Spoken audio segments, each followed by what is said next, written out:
Good afternoon, everybody. Hello and welcome. I am Erin McKellar. I'm the Assistant Curator of Exhibitions at Sir John Soane's Museum, and I'm here today to introduce this afternoon's talk. Taking Care, a walk through the building archive, is a companion to our current online exhibition, Taking Good Care, which we've produced as our contribution to the London Festival of Architecture. Our speaker, Helen Dorey, Deputy Director and Inspectress at Sir John Soane's Museum, has been with the museum since 1986, and since that time has led numerous projects, including the restoration of Soane's private apartments. Today, she's very generously agreed to discuss one of our collections, which you won't see when you visit the museum, but which reflects the care that goes on behind the scenes. So thank you very much, Helen, and I will pass the mic to her.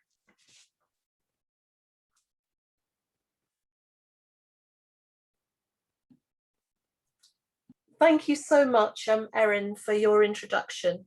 I'm delighted to take a metaphorical walk through the building archive with you all today, as it's something very close to my heart. And I've had to be quite a passionate advocate for it at times in the past, especially as the cost of its storage has grown as it has expanded. I think the building archive is a crucial three-dimensional adjunct to the other paper-based archives we have relating to Soane's life, our buildings and their history, and not only the history of their fabric and the various changes and restorations over time, but also the history of their curation, both in Soane's time and since. I hope this talk will highlight the importance of the archive. The current online exhibition is certainly a first step towards making it better known. Pretty much everything in it, nearly 1,000 items, is catalogued and photographed, although we do have a small backlog as a result of COVID. But although all the contents are on our collections database, they're not yet available to the public via collections online, and I hope that will change in the future. Right, now I need to move my slides. The idea of a building archive was implicit in Sir John Soane's Museum itself from the beginning. Soane had his own kind of building archive here in his drawing office, where casts provided a repertoire of ornament for use in the training of his young architect pupils and in his own work. So it's appropriate that it's the drawers and cupboards in this small space, once filled with Soane's own drawings, that are today filled with small items from our own curatorial building archive.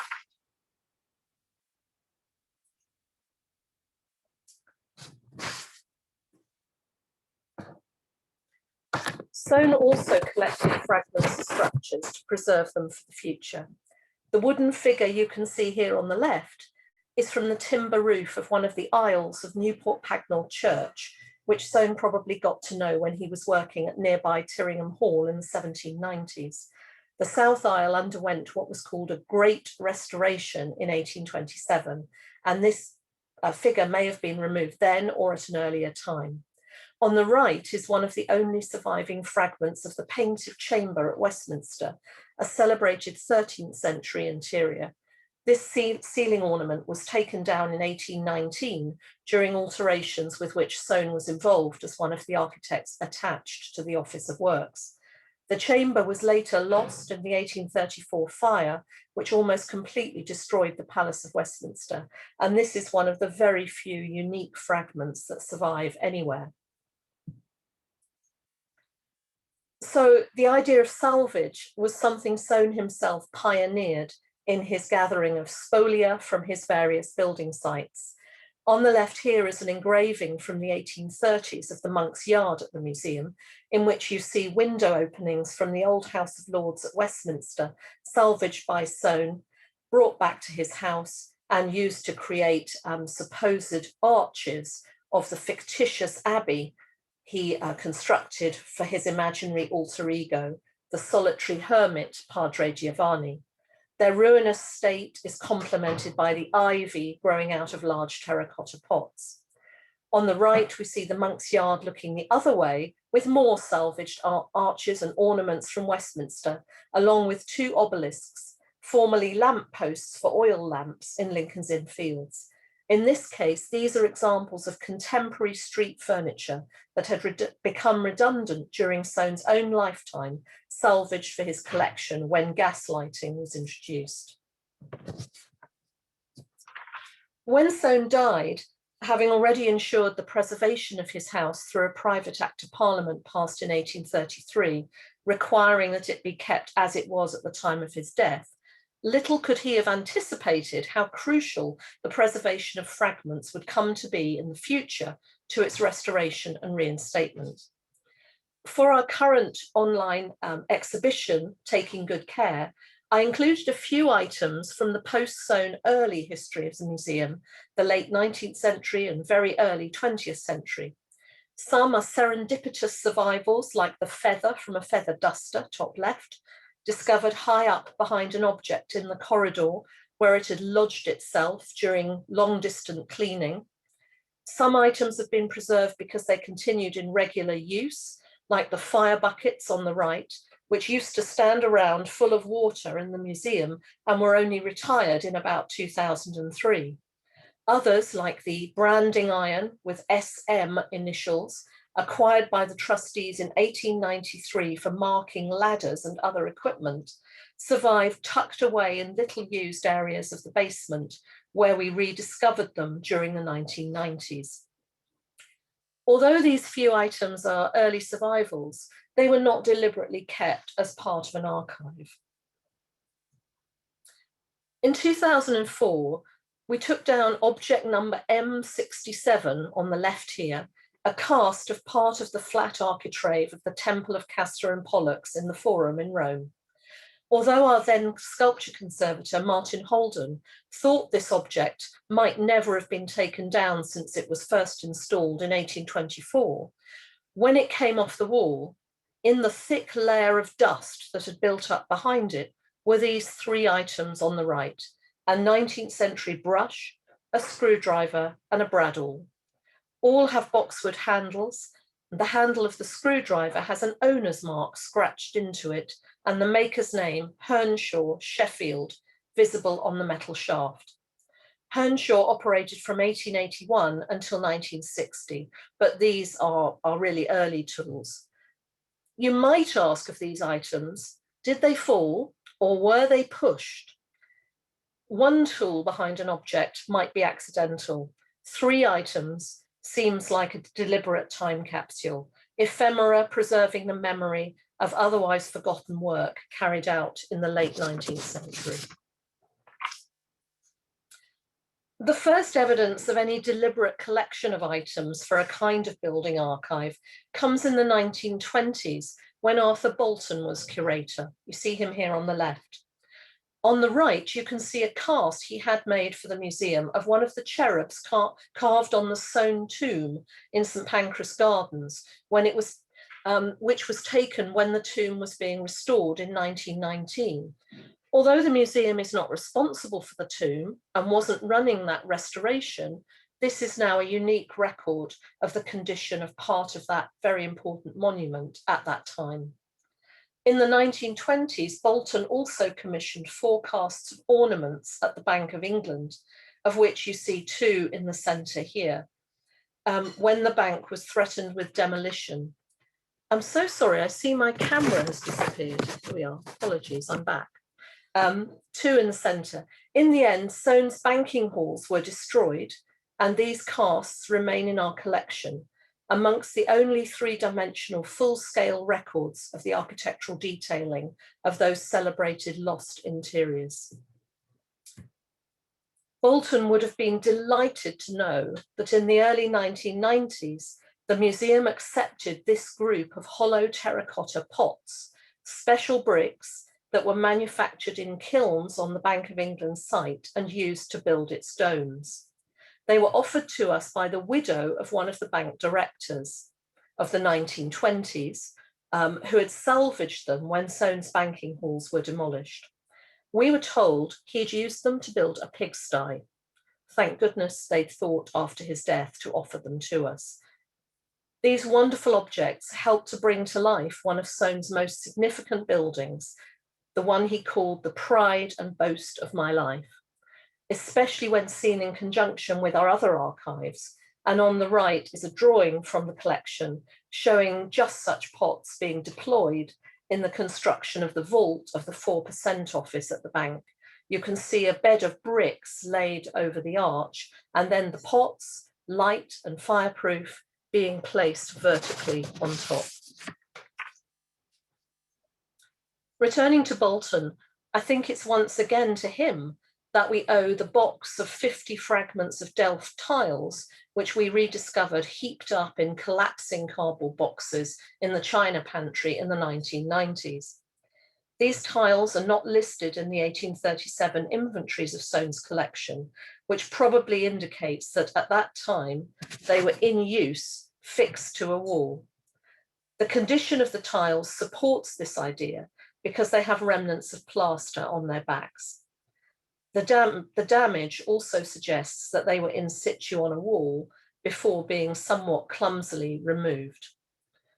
On the left here is a plan of the second floor of 13 Lincoln's Inn Fields, showing Soane's private apartment, and you can see to the left a water closet, a toilet, ringed in black. Bills in the main Soane archives for 1832 show that Soane's regular paper hangers, his wallpaper suppliers, Dupper, Slodder and Collins of Oxford Street, supplied, quote, 6 yards Dutch tile paper, blues, etc. on white satin for 6 shillings in January, and charged 10 shillings for papering water closet with Dutch tile paper. More of that paper in the next slide.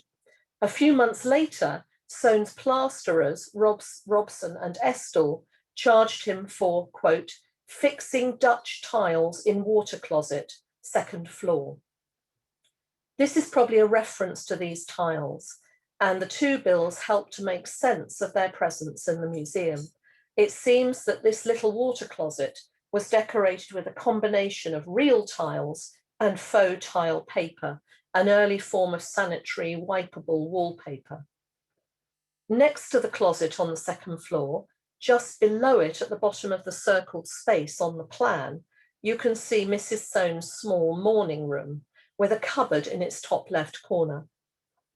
That cupboard contained a plumbed-in wash basin for Eliza Soane's use, and there was a small door at low level enabling her to pass her chamber pot through to the water closet to be emptied by her maid into the toilet there.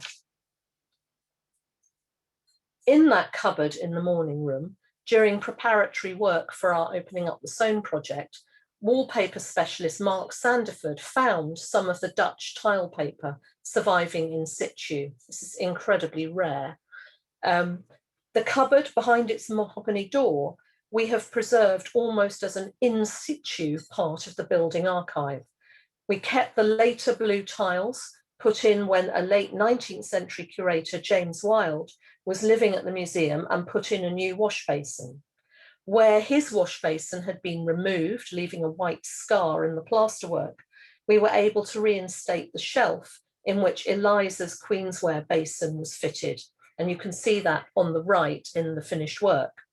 At the bottom of the cupboard, you can see where James Wilde put his own new skirting board over Soane's original flush skirting. The story of the Delft tiles and the tile paper illustrates how the building archive can combine with the paper archive to tell the story of a space, even when we can't necessarily reinstate it. In the case of the 2nd floor water closet, we know the toilet was removed in the late 19th century. And we also know that in the 1920s, Bolton converted the space into an archive, ironically. And it was probably at that time that the tiles were taken out, removing the last traces of Soane's small bathroom. Despite investigation, we were unable to find any traces of papering or tiles surviving in the space itself. And it proved impossible to work out exactly how the combination of tiles and tile paper had worked. So it was not possible to put that back. Bolton carried out other work in the second floor former private apartments by his time in use as offices and his living quarters. In particular, he took out Soane's bath, which was in the corner of another former bathroom, again circled on the plan. Although Bolton in no way systematically built up a building archive, he did, in the case of the bath, keep some pieces of it. It had a lid put on at the end of Soane's life, which Bolton recorded he had directed to be kept for use as a tabletop. When I read this in the curator's diary while doing the research for the restoration of the private apartments, I went searching amongst the various miscellaneous sheets of mahogany that have been kept in the museum's external cellars. And I found it, hinged at one end and with the cup marks to prove its later function. And you can see it top right, as it was after it was found and accessioned into the building archive. Bolton also made a note in his diary on the 6th of February 1918, old bath front refixed as dado on north wall.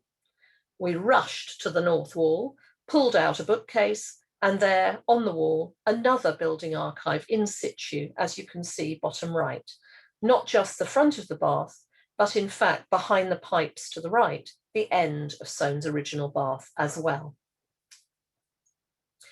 Bolton's deliberate preservation of these sections, along with his casual redeployment of the bath lid, ensured that when we restored the private apartment, these pieces could go back in their original positions. And here on the left, you see the front and end carefully cleaned by our conservators alongside the new sections. And on the right, the whole thing reassembled with the lid open. The cup marks were very carefully not polished out, so that Bolton's reuse of this useful piece of timber as a table is still commemorated.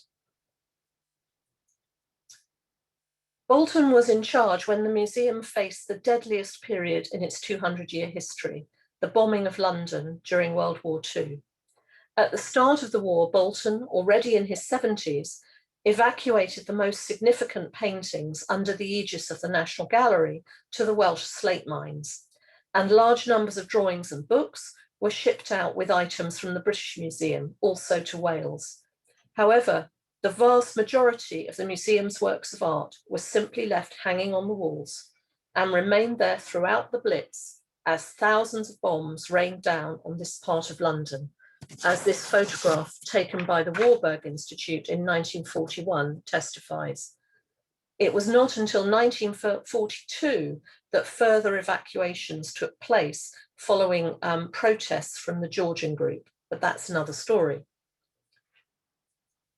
The museum was in deadly peril, as evidenced by the remnants of an incendiary bomb that flew through the window in 1940, which you can see top left here. The paper label tied to this fragment, inscribed Sir John Soane's House and Museum, night of September 24th to 5th, 1940, records the closest that the building came to disaster. The curator's diary records, this night, firebomb shot through plyboarding of north window of ground floor library and burnt hole about 1/6 of an inch diameter in carpet. One joist burnt through, but floor being closely pugged, it, i.e. the fire, did not spread. That the fire did not spread was fortunate, since the majority of the collection hadn't been evacuated. The damaged carpet was Soane's original Axminster, since repaired. Today, the hole burnt by the incendiary device in the thick mahogany of the north windowsill is still visible, as you can see in the other images on this slide. The hole is shown in the image below the shell casing, and the picture on the right just gives you the location. It's just beneath the coloured marble tabletop under the corridor vase in the centre of the windowsill. Other damage occurred during the war too, and what is clear is that Bolton did his best to preserve broken pieces of items that were badly damaged.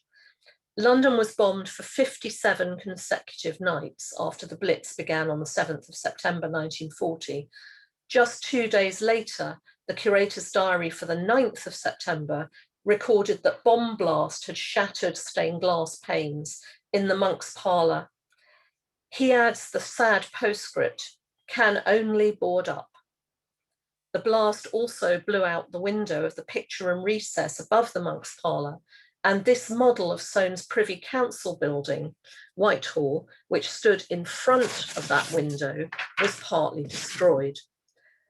As you can see, Bolton did do a little more than just board up, because even the smallest pieces seem to have been swept up and kept in store, often in Kodak Ektachrome boxes, as here. There are many of those in the building archive.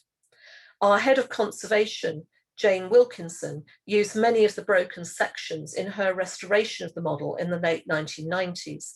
But because the building archive wasn't sorted and fully catalogued at that time, and boxes were scattered around the building, we missed one box, which is shown here and is still in the building archive today.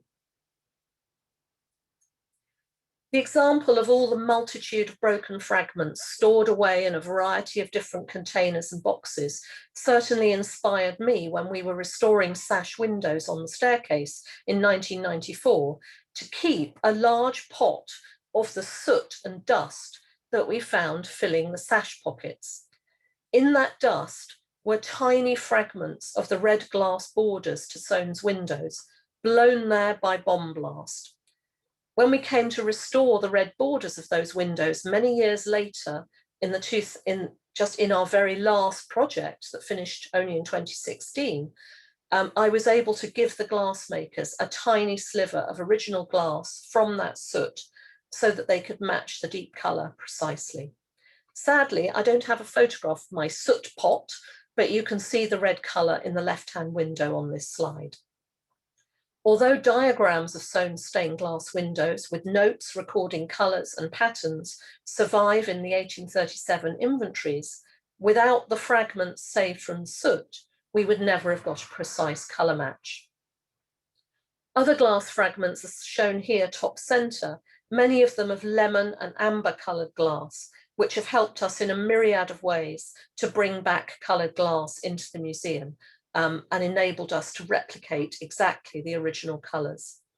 Bottom centre are fragments of glass painted in enamels with a foliate scroll pattern on a red ground, again salvaged perhaps during the last war.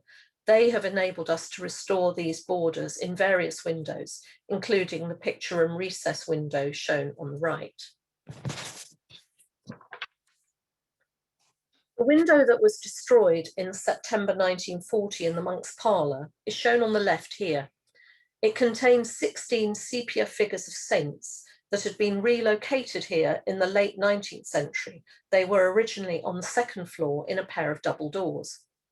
As part of the Opening Up the Soane project in around 2011, we began the process of recreating these panels based on a series of photographs showing them in the Monks Parlor, as well as the original engravings on which we knew the originals had been based. At some point during the process of developing the project, I was working in the drawing office on something completely different when, completely by chance, I came across 3 tiny pieces of glass, unidentified, but with a note saying they had come from a drawer in the Monks Parlor. The 3 you see centre here. I noticed that they were painted in sepia and wondered whether by any chance they might have been swept up from the floor of the Monks Parlor after that bombing raid. My hunch was right, and our stained glass restorers were able to work out precisely which panel showing St. Luke they came from and overlay them on the rectified photograph of that panel full scale, as you can see on the right. These 3 tiny pieces contributed vital details to the restoration. They gave us the colour and quality of the original base glass, the materials used, and the painting technique. By a wonderful fluke, they showed us how the beard and hair, the flesh, drapery, and the book were rendered. Those 3 fragments of glass contributed immeasurably to the restoration project, which resulted in what I think I can call was a triumphant recreation of 16 panels, including St. Luke, which is bottom right, which were then installed in the original surviving double doors across the recreated book passage on the second floor. The moral is never throw anything away, but if you do work in a museum and you do squirrel away broken fragments, please label them properly. A further similar example shows how vital the building archive can be. Also destroyed in the war was a large stained glass window of Charity in the Tivoli recess off the staircase. The panel top right from the lower part of Soane's window was carefully preserved after the war and available to us when we were planning the restoration of the recess in the 2000s.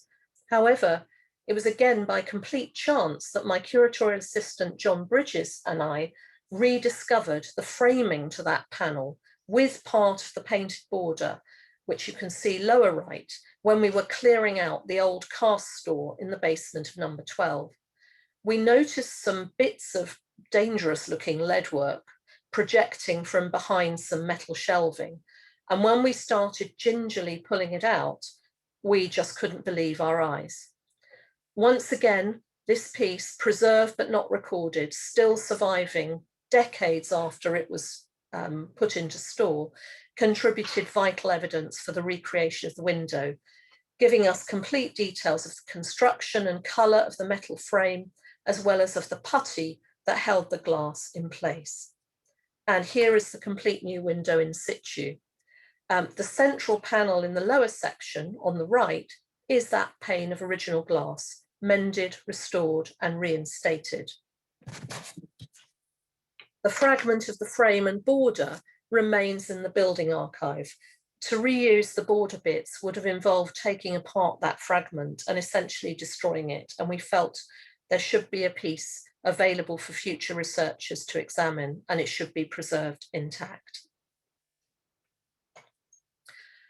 Arthur Bolton died very suddenly in 1945, actually on a tube platform on his way to the museum. And John Summerson, Sir John Summerson, was appointed the new curator. He brought in Dorothy Stroud as his inspectress, and together, you see them both here, they reconstituted the museum after the war and eventually reopened it in 1947. Sir John and Dorothy had worked together forming the new National Buildings Record during the war, determined to record buildings that were at risk of destruction, a perfect duo to guard the Soane Museum. They too added to the building archive. On the left, a section of railing from 143 Piccadilly at Hyde Park Corner, a house built by George Dance for his brother Nathaniel in 1807. This was presented to Dorothy Stroud, who was Dance's biographer, by the developers when the building was demolished in 1972. It illustrates the work of Soane's first architectural teacher. And indeed, we have the drawing for this ironwork amongst his designs in Soane's collection. Sir John and Dorothy also collected a small number of fragments from other Soane buildings. On the right are fixtures removed from our building, as the paper label in Summerson's hand records. They come from the front door of number 13, and he put them in a cardboard box, a shoebox, I think, in 1979. And they were all tied together with what I could call Sir John and Dorothy's signature raffia string. We try to preserve all the labels and packaging intact. That matters, as it's those things that preserve the hand of, in this case, Sir John and Dorothy in the museum. We preserve their legacy in other more personal ways too, through the building archive. On the left here is a section of the roof light that Summerson, a qualified architect, as all curators had to be at that time, designed after the war to replace the one over the so-called new picture room, today the foil space, which was rotten. Summerson had to use softwood for his new post-war roof light due to restrictions on building materials, and his skylight in its turn rotted. We had to decide in 1990, during the restoration of the rear roofs, what to do. As his skylight could not continue in position, it was rotten, we decided to put back the original form of skylight designed by James Wilde in 1889 for the new picture room. That seemed the right thing to do, but we also wanted to keep part of the Summerson post-war roof light. In the centre here, you can see a drawing made of the restoration of the rear roofs, showing that Summerson roof light, or rather the aperture where it had been, with the skeleton of the structure propped up on the right after the removal of the glass. That drawing is in our paper archive, and of course it amplifies the building archive fragment. In more recent times, we've also kept examples of Summerson's choice of lighting for the museum in the form of the white glass globes that he installed in the colonnade. He was a great modernist. And here on the right, the lights that he installed above the sarcophagus in the basement. These were replaced in 2016, but his lampshades have joined the building archive. Also in the archive is Dorothy's Alexandra workwear overall, which she wore in the 1970s when she carefully climbed into the sarcophagus and cleaned it using a weak solution of Daz, as recommended by the British Museum. This post-war nylon overall takes its place alongside examples of the top hats worn by the museum porter well into the 20th century, the one on the right dating from 1911. Dorothy's typewriter, the first owned by the museum and in use until her retirement in 1984, when the next curator, Peter Thornton, bought a new electric one, is also in the archive, along with examples of the fabrics she used to line glass bookcase doors, still in situ in the library, as you can see from the central images, and the fabrics she used to upholster furniture. She did a huge amount of practical work herself, funds being very tight. As in Bolton's time, but perhaps more deliberately, broken fragments were put into the archive by Sir John and Dorothy, even if it seemed unlikely that they could ever be put back together. 3 fragments of the original showcase for Thomas Banks's sculpture of a dying patriot, seen here on the left, were kept in a drawer in the drawing office. I seem to recall that they were tied together with string. As you can see, the original position of the showcase on a stand in the basement was recorded in watercolours from Soane's time, and I've put details of those on the right. In the 2000s, decades after the surviving 3 sections were put into store, the Royal Furniture Workshop at Windsor brokered the reconstruction of this showcase by a student on the Buckingham Furniture Restoration MA course, Jonathan Hellier. And here is the finished result, which went back on display in its original position in the crypt in 2012. The building archive was formalised from 1990 when we began the restoration of the external fabric of the museum in 3 phases costing £2 million under the new curator, Peter Thornton. We began with the rear roofs and their skylights. And here is a fragment of one of the Victorian wire roof light covers, which we removed in order to let more light into the museum and allow Soane's skylights to be viewed as they would have been originally.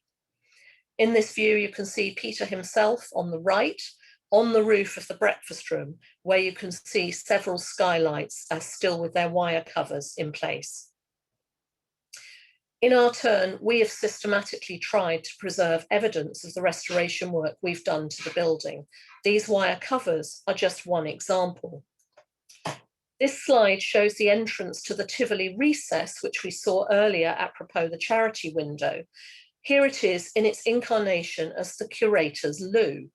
Peter Thornton used to call it my only perk. This was turned into a lavatory by Arthur Bolton in 1918.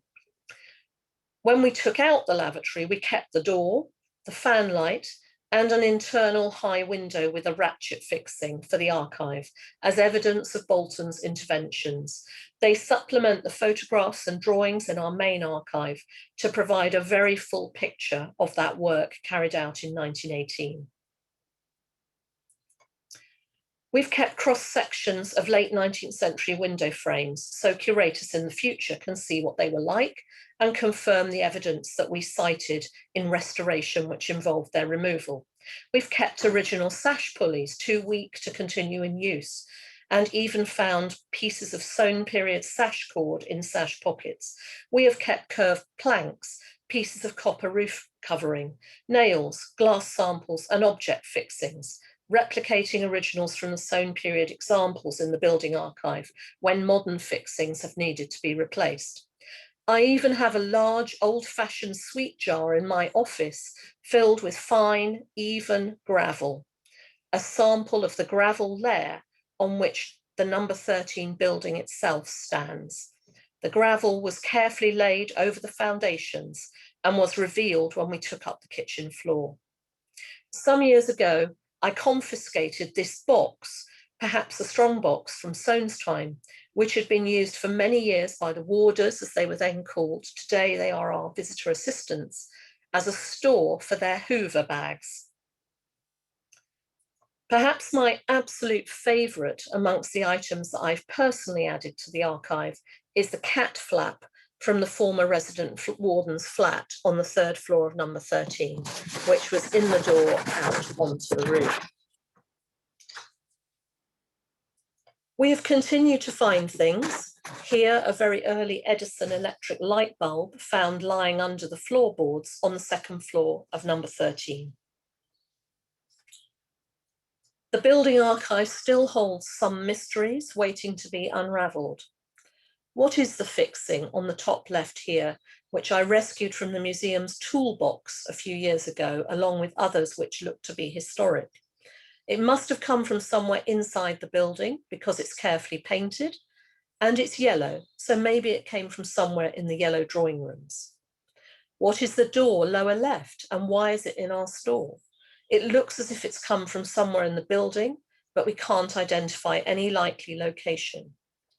Could it be that it's actually an item from Soane's collection that has been separated from its inventory number and was perhaps inadequately described in the original inventories?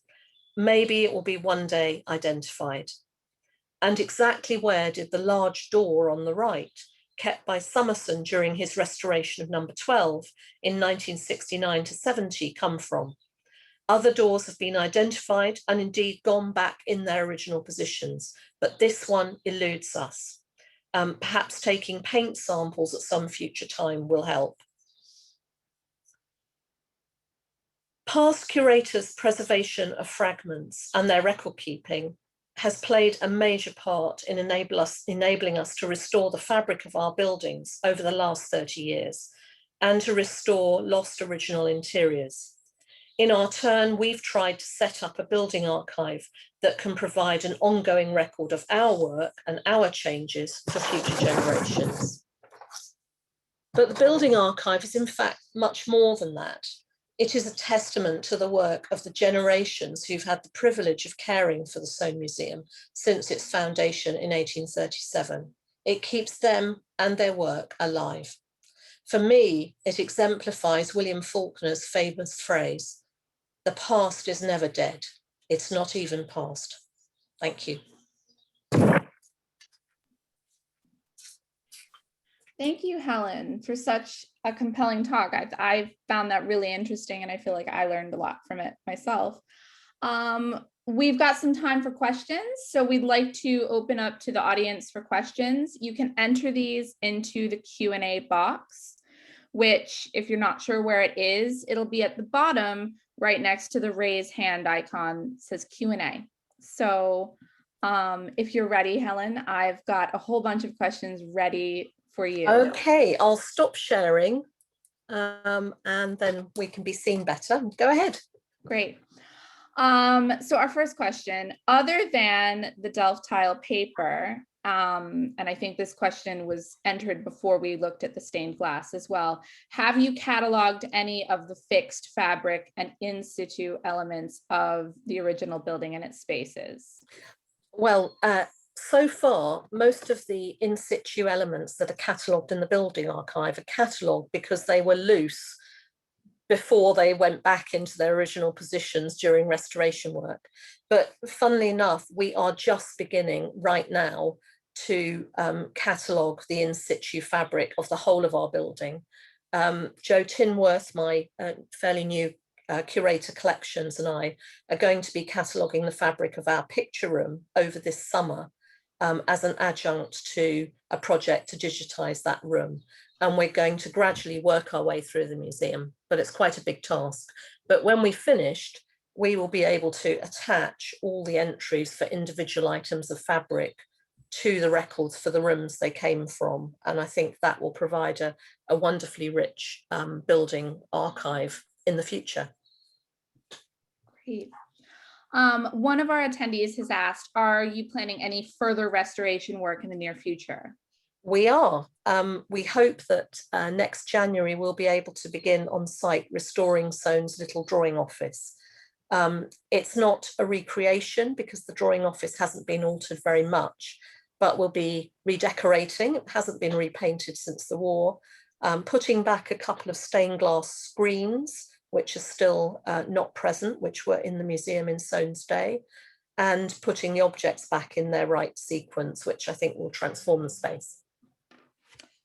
Great. Now we have a question. Are there any items in the building archive that surprised you and that made you reassess anything you know about the history of the Soane Museum? Not sure about that. I think for me, learning about the building archive sort of went hand in hand with researching the building. I don't think I've found anything that really surprised me. I've added things to the archive that really made me chuckle, like the cat flap or a section of gas pipe that had been used as a picture rail in the new picture room in the 19th century and things like that. But nothing that's really surprised me. Our next question. Fascinating to see Dorothys overalls and typewriter. Helen, have you added any personal items to the archive? Not so far. I'll have to think about that one. What a lovely idea. One thing we do, which you got a small glimpse of in my talk, is to add photographs and indeed portraits of past directors, because curators are now, the curator is now called the director, and inspectresses, deputy directors, and other staff. So there are things like that in the archive, but I'll have to come up with something. That's a very good suggestion. Hello from the Paul Rudolph Heritage Foundation in New York City. And in parentheses, we have a book about Soane in our archive with notes by Rudolph, who loved his work, which is very interesting to me because I love Rudolph. Do you catalog each phase of the restoration so you can see the changes to each room over time? Do you have thoughts about restoration versus recreation? Well, I do, of course. And yes, we do catalogue each restoration in the sense that we produce detailed reports on the evolution of every interior, putting every chronological image, every bill, every mention in a curator's diary in order so that we have a record. And we also keep room boxes on each of our interiors, which will no doubt become digital in the future. At the Soane, the question of restoration versus recreation is very differently approached to how you would approach it in most historic houses. That's because firstly, Soane requested and required that the building be kept as it was at the time of his death. And so the various damaging alterations that were made in the 19th century should never have been made. I mean, they were actually illegal, despite the fact that they were authorized by the trustees at the time. And so that's the number one reason for putting back Soane's building as it was. In parenthesis, I could add that it also makes sense of his collections because the building is a total work of art. The collections have to be where he put them or they just don't make sense, and so much is lost. And then the second thing is that our building is, I think, one of the best documented buildings in the world. We have virtually everything, more than 500 just drawings from Soane's lifetime alone, numerous descriptions, photographs, a full run of curators' diaries, office day books, post-Soane curators' records. It's really extraordinary. And so I think all that comes together to ensure that when we put back Soane's interiors, we really can do them justice, and we can almost do the work without needing to apply any of our own judgment or insert any of our own taste. I mean, I could go into much more detail, but generally, particularly for big things like wallpaper and so on, we've actually been able to work from the originals and put things back, you know, as precisely as I think anyone ever could. And for that reason, we've had the support of English Heritage in doing the recreation of Soane's interiors, or reinstatement, I prefer to call it, that we have done. Great. There's another question. Are there plans to make the archive accessible to the public? Well, I think there isn't really a way to make it accessible physically as a whole to the public, because there are 1,000 items and there's nowhere in the museum to put them. However, we have exhibited a few in the foil space before, enabling people to see them, and we could do that again. I think what we are planning to do is to make the building archive accessible through our collections online, but it's a big job because there are nearly 1,000 items and we really have to prioritise Soane's collection.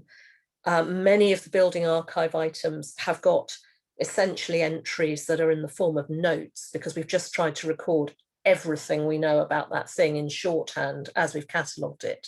And so to make it available, we would have to revisit those entries and tidy them up. And the team at the museum, which works on works of art, is me and Jo Tinworth, our new curator. So that's quite a big job, because it really has to be done by people very familiar with those items, and probably much of it almost has to be done by me, because I was responsible for salvaging the items, so I know more about what they are than others could. But so it's a big task, but we want to do it. We now have a question about funding. So who funds your work? It's very impressive that it's being taken so seriously. Well, thank you, but it's funded by the museum itself, and we are funded by a government grant in aid from the Department for Media, Culture and Sport, and that forms the bulk of our funding. And then on top of that, we raise considerable sums, between 1 and 2 million every year, to support our work. Next question. Why did you replace the door to the Curator's Loop? Well, because we replaced it because we didn't want a door anymore, because we were taking away the Curator's Loop in order to put back Soane's Tivoli recess with the charity window and his display of contemporary sculpture. And so we didn't want a lavatory from 1918 occupying that space any longer. Another question is, how are the objects in the building archive currently preserved? Well, they are in boxes or wrapped in acid-free tissue. They are in crates, they are in drawers, they are in off-site stores, but they're safe and they're all very carefully packed and labelled. There's more work to do, particularly on the items that are very small and are in the drawers in Soane's office, and we'll be doing that in the next few months and packing those properly so that we can put them into store while we restore that space.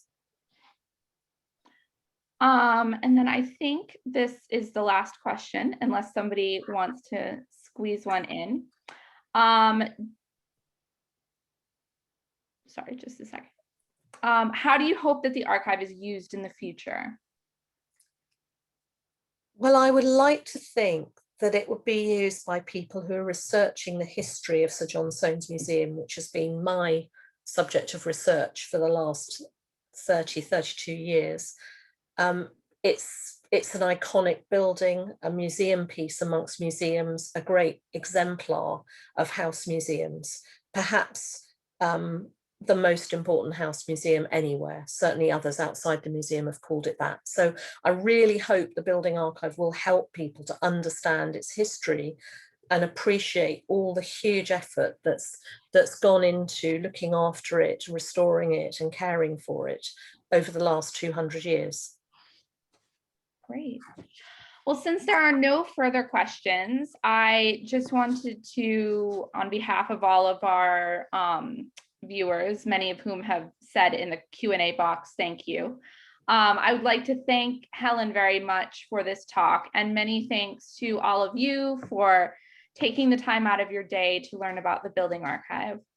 Before we end, I just want to encourage all of you to visit our website, soane.org, where you can see the online exhibition, Taking Good Care, and you can also see our other online exhibitions.